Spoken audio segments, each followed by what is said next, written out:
Memasuki minggu keempat bulan Agustus ini, tema kita di Rock adalah keadilan dan kebenaran adalah fondasi pemulihan yang berkelanjutan.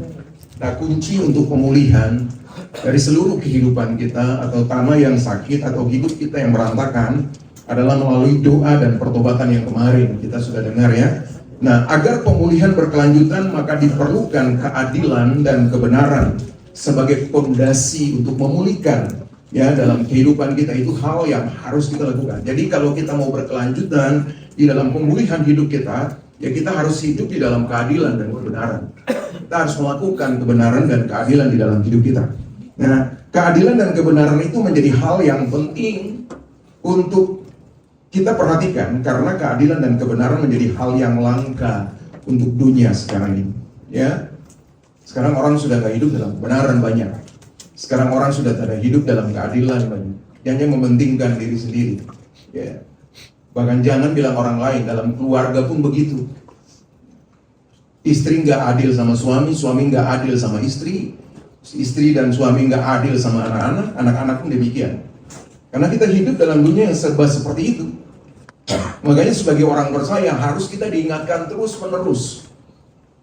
Karena kebenaran itu harus terus diulang-ulang terus, saudara. Karena daging kita ini kadang-kadang mau menerima yang enak saja kan. Betul kan Bapak Ibu ya? Kalau ngomong berkat pasti kita akan haleluya, puji Tuhan. Tapi kalau bicara tentang teguran, wow, itu pasti mukanya semua akan masam. Ya kan? Pasti akan begitu, saudara. Karena apa? Karena daging. Makanya kita diproses oleh Tuhan supaya daging kita buang. Haleluya. Supaya kedagingan kita itu lepas dari hidup kita. Itu adalah apa ya?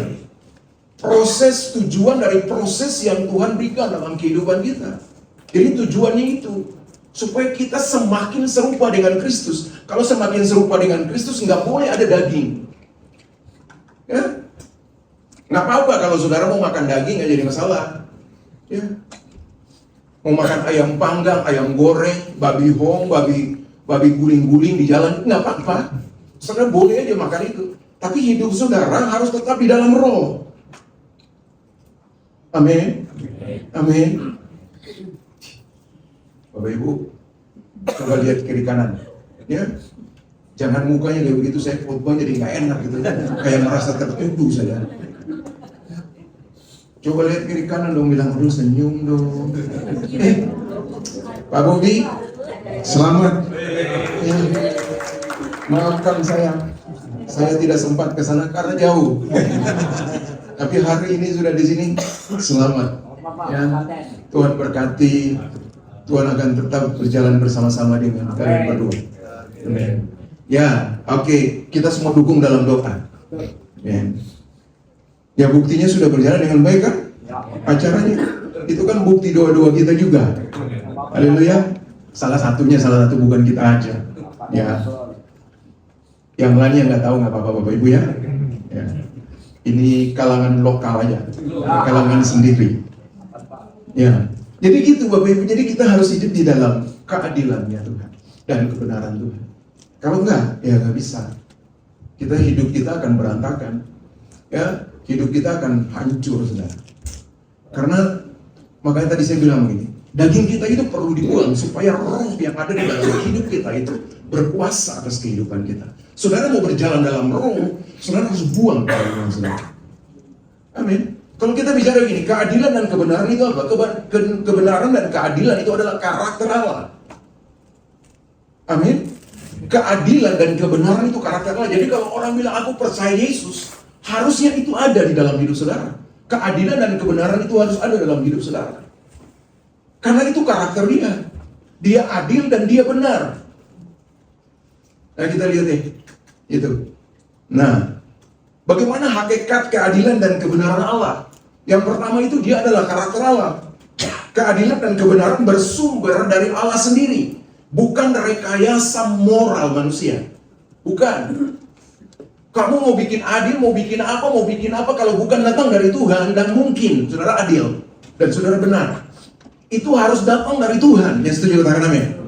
Itu harus datang dari Allah. Bagaimana itu bisa kita terima? Saudara baca firman Tuhan setiap hari.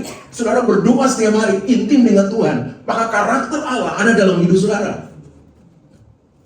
Amin. Amin. Saudara lihat, kalau saudara dekat dengan seseorang yang baik, lama-lama saudara jadi baik. Betul nggak? Kalau saudara dekat dengan orang yang jahat, orang yang mulutnya ngomongnya kasar, orang yang suka fitnah-fitnah orang, suka nyala-nyalain orang, lama-lama saudara yang jadi baik itu jadi kayak gitu. Amin. Karena saudara intim dengan dia. Halo? Nah, ketika saudara intim dengan Tuhan, maka karakter Tuhan itu akan ada di dalam hidup saudara. Saudara intim terus baca firman, terus berdoa, keintiman saudara dengan Tuhan, menyembah Tuhan. Dengar, saudara tanpa ngomong dari itu, tanpa ngomong kepada Tuhan, Tuhan sudah berikan itu bagi kamu. Karena kamu dekat dengan Dia, karena kamu intim dengan Dia. Haleluya. Amin. Pak, bagaimana sih? Saya setiap hari bisa masak. Gampang. Masak di rumah bisa menyembah kan? Ibu-ibu. Halo. Ibu-ibu lebih banyak begitu kan ngomong buat orang. Ibu-ibu. Nah, itu. Kalau sudah ditegur baru. Kalau masak bisa menyembah enggak? Nah, kenapa enggak dilakukan? Benar, siapa yang lakukan? Nggak usah ngangkat tangan, nanti nggak enak. Kalau lagi sikat-sikat kamar mandi bisa berdoa nggak? Kenapa nggak dilakukan? Oh, puji Tuhan. Benar ya, bukan saya loh, Tuhan yang dengar loh. Makanya kita perlu keintiman itu dengan Tuhan. Lama-lama itu keadilan, kebenaran Tuhan itu ada dalam hidup saudara. Makanya tidak bisa karena moral, ya, tidak bisa karena rekayasa moral kita, nggak bisa. Saudara boleh bilang saudara adil, tapi kalau bukan dari Tuhan, pasti nggak bakalan adil. Haleluya, amin. Saudara boleh bilang saudara benar, tapi kalau bukan datang dari Tuhan, saudara nggak benar. Kan kita suka bilang gini, saya kan orang benar. Orang benar padahal hidupnya sendiri nggak benar, gimana? Saya kan adil. Lu adil padahal saudara sendiri nggak adil dengan pasanganmu, nggak adil dengan anak-anakmu. Nggak usah ngomong jauh-jauh tetanggamu, nggak usah ngomong jauh-jauh tentang komunitasmu, ngomong aja tentang keluargamu. Adil nggak lu? Lu sayang dia nggak? Lu cinta dia nggak? Jangan pas waktu nikah aja. Sorry ya Pak, maafin. Waktu baru-baru nikah aja, Nyindir dong. Enggak, bukan nyindir, itu nyandar. Bukan nyindir, itu nyandar. Kalau waktu baru-baru nikah aja terpeleset sedikit, sayang kenapa gitu. Jangan sampai yang batu ditendang begitu. Sudah 2-3 tahun, 10 tahun menikah. Matamu di mana? Jadi nggak ada Pak. Saya nggak bisa bilang sini nggak ada, tidak ada kan saya jadi berdosa di hadapan Tuhan. Jadi kita harus jaga hidup kita kan. Apakah kita adil dan benar kan? Untuk kehidupan kita, keluarga kita, atau pasangan kita, atau anak-anak kita, itu kita perlu jaga loh. Jangan sampai bilang di sini nggak ada, sini ada, tahu-taunya ada. Kacau kita. Nah ini standar mutlak. Bagaimana hakikat keadilan dan kebenaran Allah? Itu standar mutlak bagi kita. Ya, kebenaran menyatakan apa yang benar di hadapan Allah. Nah, sedangkan keadilan adalah penerapan kebenaran itu secara nyata tanpa memihak. Haleluya. Gue perhatikan nih. Kebenaran itu menyatakan apa yang benar di hadapan Allah.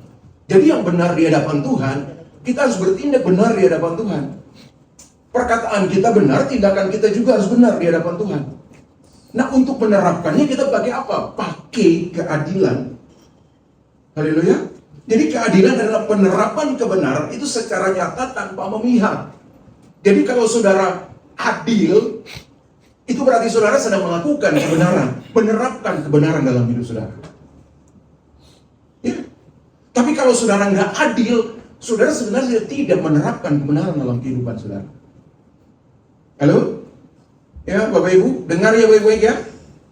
Jangan pulang di rumah nggak adil sama keluargamu, nggak adil sama suamimu, nggak adil sama istrimu, nggak adil sama anak-anakmu. Itu. Mulailah dari keluargamu. Halo? Amin. Bapak-bapak dengar. Kalau gajinya 1 juta, ada akhir bulan kasih 1 juta ke istri. Jangan bilang dipotong ini itu padahal masih. Kan kacau itu. Saudara nggak adil. Halo bapak-bapak. Ya Pak. Bapak suruhnya begitu. Tapi itu waktu pertama diam semua. Bapak-bapak langsung. Kadang-kadang bapak-bapak bersuara begitu tapi lakukannya kagak. Itu. Iya, begitu. Ibu-ibu diam-diam tapi mereka melakukan. Saya nggak bela ibu loh. Saya nggak bela ibu. Tapi ini fakta nih. Fakta. Karena dia tiang doa di dalam keluarga. Dia nggak mau lihat keluarganya berantakan. Kadang-kadang kita yang bikin keluarga kita berantakan. Siapa? Bapak-bapak. Betul nggak?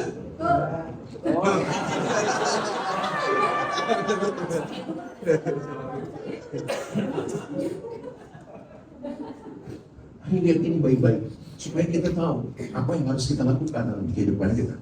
Nah, ini bukan opsi, tapi ini keharusan sebagai anak Tuhan untuk kita lakukan. Jadi kebenaran dan keadilan itu adalah keharusan, bukan opsi, ya, bukan pilihan. Tidak ada pilihan di situ. Itu keharusan yang harus Bapak Ibu dan saya lakukan. Karena itu karakter Allah, itu karakter Tuhan. Kalau kita bilang kita percaya Yesus, harus lakukan itu. Harus ada di dalam hidup kita, kalau adil. Kita harus benar di dalam kehidupan kita. Yang setuju katakan amin? Amin. Ya, gitu. Nah, kita lihat bagaimana dampaknya dalam pemulihan berkelanjutan. Bagaimana ketika kita melakukan kebenaran dan keadilan dalam kehidupan, apa yang terjadi dalam hidup kita? Ini yang terjadi, saudara. Pemulihan atau relasi. Ya, pemulihan hubungan atau relasi. Pasti hubungan suami istri, hubungan anak-anak, hubungan dengan sekitar itu pasti jadi baik. Pasti akan dipulihkan. Kalau saudara hidup dalam kebenaran dan saudara hidup dalam keadilan, pasti aman-aman saja kan? Istri tidak akan bertanya, loh gaji yang kemarin lu tak kasih kemana? Dia repot. Gitu kan? Suami tidak pernah akan bisa bertanya, loh gua udah kasih uang banyak kok sekarang makannya cuma ini doang. Gitu. Kenapa? Karena saudara bangun kebenaran dan keadilan di dalam keluarga saudara. Maka ada pemulihan di sana. Yang setuju katakan amin? Pemulihan hubungan di sana. Makanya dijaga itu baik-baik Bapak Ibu. Jangan cuma hari Minggu datang di gereja, cuma untuk setor muka, duduk di tempat duduk doang, tapi nggak pernah dengar firman Tuhan. Belum. Dengar firman dan lakukan dalam hidup saudara. Amin. Amin. Amin Pak. Yang amin kan cuma 2 orang kan? Amin. Yang lain berarti tidak lakukan itu. Kita suka begitu. Nah, di samping itu juga stabilitas komunitas atau komunitas yang kokoh dan kuat. Artinya kamu punya keluarga kuat, kamu punya komunitas akan kuat. Ketika hubungan sudah diperbaiki, pasti kuat. Keluarga akan jadi kuat. Yang setuju katakan amin. Amin. Gereja akan jadi kuat. Nah, bayangkan kalau di gereja ada satu nyindir satu, kan repot kita. Sebagai gembala juga jadi pusing gua. Sudah selesaikan ini, besok satu lagi. Sudah selesaikan itu, besok lagi ada satu lagi. Jadi pusing karena kita nggak punya keadilan dan kebenaran. Kita nggak punya karakter Tuhan di dalam hidup kita. Bukan berarti nggak boleh ada masalah, boleh. Tapi ketika diselesaikan ya udah hidup dalam kebenaran. Halo, supaya ada pertumbuhan dan buah-buah yang kita hasilkan. Yang setuju katakan amin. Saudara tahu, saya nih apa ya? Saya harus mempertanggungjawabkan apa yang saya sampaikan, dan saya juga harus mempertanggungjawabkan Bapak Ibu sebagai jemaat di tempat ini di hadapan Tuhan. Halo? Amin? Amin. Kalau saudara nggak bertumbuh, nggak berbuah, kacau kita. Padahal kita datang ke gereja supaya ada pemulihan terjadi dalam hidup kita. Entah itu pemulihan pribadi kita, pemulihan keluarga kita, pemulihan komunitas kita, pemulihan apa saja, bisnis kita, pemulihan pekerjaan kita. Halo, ini penting bagi kita. Nah, akan terjadi juga transformasi hidup. Nah, pemulihan yang dipimpin oleh Roh Kudus mengubah karakter manusia agar serupa dengan Kristus dalam tindakan setiap hari. Jadi, ada transformasi kehidupan kita ketika kita hidup, itu dampak absolutnya. Ya, di dalam kehidupan kita ketika kita hidup dalam keadilan dan kebenarannya Tuhan. Akan ada transformasi, akan ada perubahan hidup secara radikal di dalam hidup kita. Yang tadinya suka marah-marah, sekarang gak pernah marah. Yang suka marah-marah katakan amin. Banyak yang marah-marah.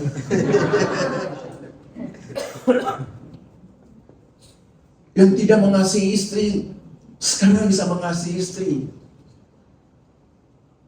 Yang mengasihi istri sekarang katakan amin. Amin. Nah, jaga itu. Yang suka cerewet kepada suami, sekarang berhenti cerewet kepada suami. Yang suka cerewet katakan amin. Enggak mau kan ibu ini?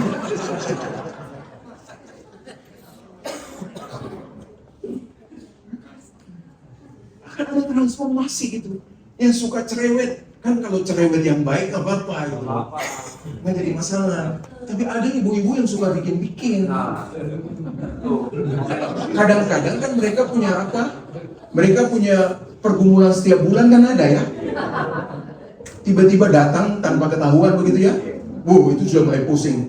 Gitu. Dulu almarhum istri saya juga begitu. Saya sampai kaget, loh salah saya apa? Oh ternyata ketika lihat, oh ada penyakit setiap bulan ternyata. Itu ya. Tapi kan kita harus jaga juga. Jangan punya alasan untuk itu. Karena kita di dalam Tuhan, mau punya penyakit, mau punya enggak, ya kita tetap hidup dalam kebenaran. Haleluya. Karena alasan-alasan kita suka begitu ya. Untuk apa? Membenarkan diri kita. Padahal sebenarnya itu enggak benar. Haleluya. Yang benar hanya di dalam kebenaran Tuhan. Haleluya. Amin. Nah, pemulihan sejati bukan sekedar membenahi kerusakan, tetapi menciptakan kebaikan dan kebenaran mutlak yang terus-menerus dalam kehidupan. Wah, ini keren nih. Jadi, pemulihan sejati yang datang dari Tuhan itu bukan sekedar membenahi kerusakan. Kita suka begitu kan? Oh, benahi ini, benahi itu. Tapi ada yang rusak lagi. Iya kan? Pembenahan kita itu nggak mungkin sempurna. Yang setuju katakan amin. Nggak mungkin sempurna. Pasti ada kepahitan di sana. Pasti ada luka di sana. Nah, salah satu yang paling benar adalah ini. Ketika kamu di dalam Tuhan, kamu diciptakan baru. Haleluya. Kamu diciptakan baru, yang tadinya lukanya sembuh sempurna, yang pahitnya itu lepas sempurna. Karena siapa? Karena Tuhan ada di dalam hidup saudara. Makanya penting bagi kita untuk dekat dengan Tuhan. Penting bagi kita untuk baca firman Tuhan setiap hari. Penting bagi kita untuk menyembah Dia. Supaya apa? Ada hadirat Tuhan di dalam kehidupan kita. Ada kekuatan Tuhan dalam hidup kita. Ada kebenaran dan keadilan Tuhan di dalam hidup. Sehingga bukan lagi apa ya? Bukan lagi membenahi, tetapi kita menciptakan sesuatu yang baru di dalam kehidupan keluarga kita. Kamu di dalam Tuhan, kamu punya kuasa untuk itu.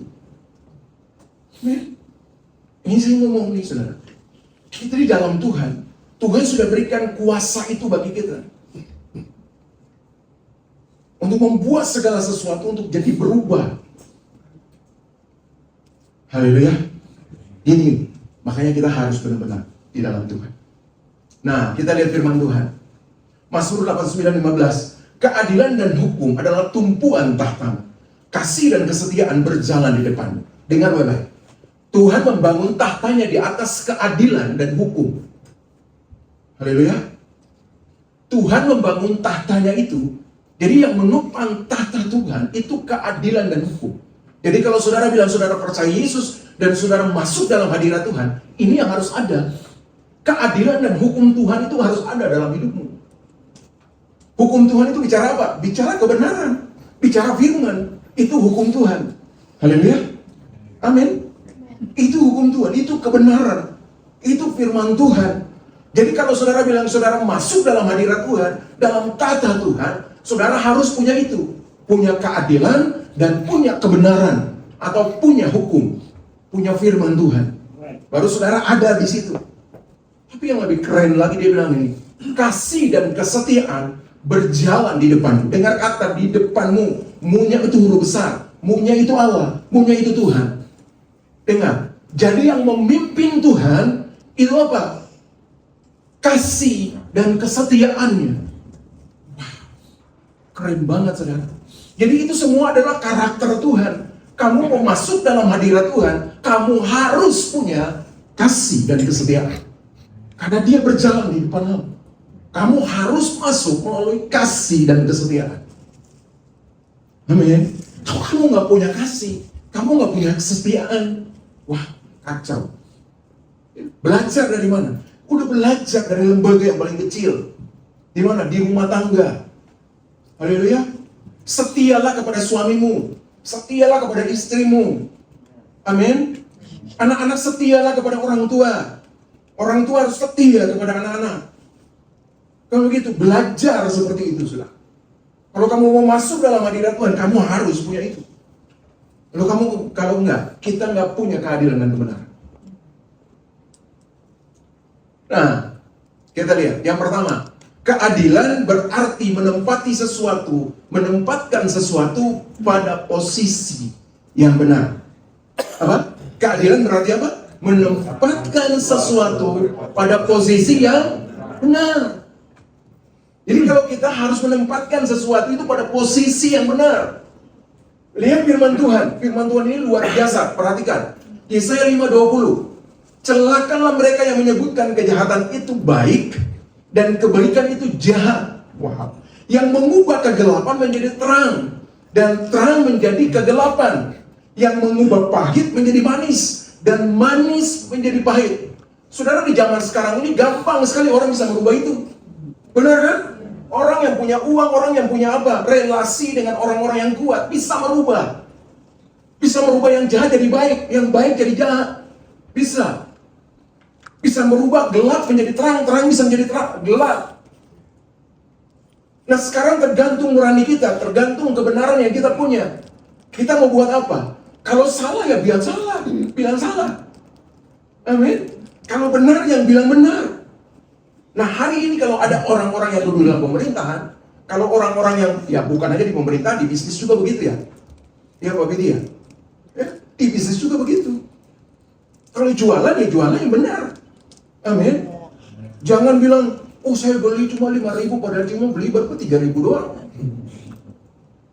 Jadi belum dapat. Kacau, ngomong aja jelas. Kan berkat datang dari Tuhan kan? Bukan gara-gara kamu. Berkat itu datang dari Tuhan. Makanya kita harus jaga hidup kita. Menempatkan segala sesuatu yang benar itu pada posisinya. Haleluya. Amin Bapak Ibu. Jangan sampai kamu menempatkan sesuatu yang salah. Yang benar itu pada posisi yang salah. Atau posisi yang salah pada posisi yang benar. Kacau kita. Hidup akan berantakan. Hidup akan kacau. Rumah tangga akan hancur, komunitas akan berantakan. Makanya kita perlu jaga itu. Nah, keadilan itu bicara apa? Keadilan itu bukan tentang sama rata, sama rasa. Tetapi menempatkan kebenaran pada posisi yang seharusnya. Yang setuju katakan amin. Kan kadang-kadang itu kita tidak enak kan? Apalagi kalau sudah kenalan atau apalagi kalau keluarga. Kalau soal benar salah tuh kadang-kadang begitu. Kenapa? Posisi keluarga atau posisi kenalan dekat. Kita udah salah juga, kita dibenarkan. Bukan masalah itu. Bukan masalah sama rata, sama rasa. Bukan. Tetapi masalah menempatkan kebenaran. Kalau benar, bilang itu benar. Halo? Kalau salah, bilang itu salah. Begitupun dengan didikan saudara bagi anak-anak saudara di rumah. Kalau dia salah, bilang salah. Amin. Kalau dia benar, puji dia, bilang dia benar. Tingkatkan lagi. Halo? Tapi dengan penuh kasih kan? Tadi dibilang kasih itu berjalan lebih dahulu. Halo? Jadi itu yang harus kita bangun. Segala sesuatu harus ditempatkan pada posisinya. Nah, kebenaran memberikan sebuah standar. Dan keadilan memastikan standar tersebut diterapkan. Halo? Amin. Jadi kebenaran itu memberikan sebuah standar. Standar ini harus kamu pakai. Tapi keadilan memastikan bahwa standar tersebut diterapkan. Jadi dua-dua ini tidak boleh ketinggalan, harus tidak hanya satu, tapi dua-duanya harus berjalan supaya aman. Yang setuju katakan amin. Amin. Tempatkan sekarang ini, saya tanya, sepatu Bapak Ibu itu tempatnya di mana? Hah? Enggak. Kalau saudara pakai sepatu itu tempatnya di mana? Kaki atau di kepala? Kaki kan? Coba bayangkan kalau saudara taruh sepatu di kaki, di kepala. Enggak adil kan untuk kepala? Betul kan? Enggak adil juga untuk kaki. Jadi ketika saudara enggak adil, keadilan dan kebenaran tidak ada dalam hidup saudara, bukan saja saudara yang merasakan, tapi orang lain juga merasakan itu. Orang lain juga akan berdampak tentang itu. Tentang ketidakadilan dan kebenaran dan ketidakbenaran Bapak Ibu. Sama kan? Ketika sepatunya itu tempatnya di kaki, saudara taruh di kepala. Enggak adil bagi kepala, enggak adil juga bagi kaki. Betul kan? Makanya kita harus jaga supaya jangan kita hidup, akhirnya kita tidak jadi dampak yang baik bagi orang-orang di sekitar kita. Jadi kita harus tetap berdampak yang baik bagi kehidupan orang-orang di sekitar kita, untuk hidup dalam kebenaran dan keadilan. Nah, keadilan yang kedua, keadilan dan kebenaran adalah karakteristik pemerintahan kerajaan Allah, yaitu pasti. Kenapa? Karena kerajaan Allah itu bicara tentang Allah yang berkuasa atas kerajaan itu. Jadi kalau kita bicara kerajaan Allah, berarti ada satu kerajaan yang dikepalai oleh seorang raja yang namanya Yesus Kristus Tuhan. Yang setuju katakan amin. Jadi kalau kita punya keadilan, berarti kita punya karakter Allah. Karakter kerajaan Allah di dalam hidup kita. Mika pasal 6 ayat 8 dia bilang begini, "Hai manusia, telah diberitahukan kepadamu apa yang baik dan apakah yang dituntut Tuhan daripadamu selain berlaku adil." Tuhan tuntut kita untuk berlaku adil. Mencintai kesetiaan. Ingat itu, mencintai kesetiaan. Hari ini orang-orang yang gak setia harus cinta kesetiaan. Yang setuju katakan amin. Ya, harus cinta kesetiaan. Dan hidup dengan rendah hati di hadapan Allah. Nah itu yang Tuhan mau dalam kita, karena itu adalah karakteristik daripada pemerintahan kerajaan Allah. Kalau saudara masuk di dalam kerajaan Allah, ini karakteristiknya. Saudara harus berlaku adil, hidup adil, mencintai kesetiaan, dan hidup rendah hati. Amin. Kalau saudara nggak punya ini, saudara sedang di luar kerajaan Allah. Halo? Bilang kiri kanan ini, kamu mau hidup dalam kerajaan Allah nggak? Kalau mau ya hidup berlaku adil. Nah, yang dituntut Allah dari kita bukanlah membangun suatu monumen megah yang bisa diingat orang lain, melainkan berlaku adil, mencintai kesetiaan, dan merendahkan hati di hadapan Allah. Nah Allah maunya kita begitu. Bukan bangun sebuah monumen supaya bisa diingat oleh orang lain. Enggak. Tapi ada orang yang bisa bangun segala hal hebat, tetapi hidupnya sendiri tidak berlaku adil. Hidupnya sendiri tidak mencintai kesetiaan. Hidupnya sendiri tidak merendahkan hati. Bukankah kita lihat di sana banyak orang-orang seperti itu? Amin. Orang-orang berhasil yang bisa bangun usahanya, bisa bangun pelayan, bahkan bisa bangun pelayanannya, gerejanya besar. Padahal hidupnya nggak setia dengan pasangan hidupnya. Halo, Bapak Ibu, amin.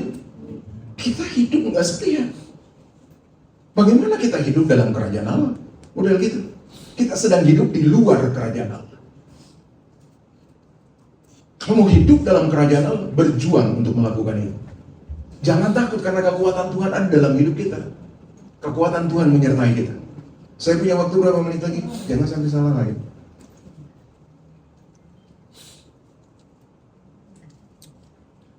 Koordinator itu ibadah siapa?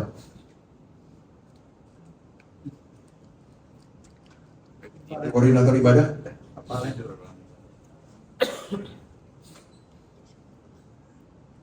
Yang ketiga kita lihat, kebenaran menghasilkan damai sejahtera.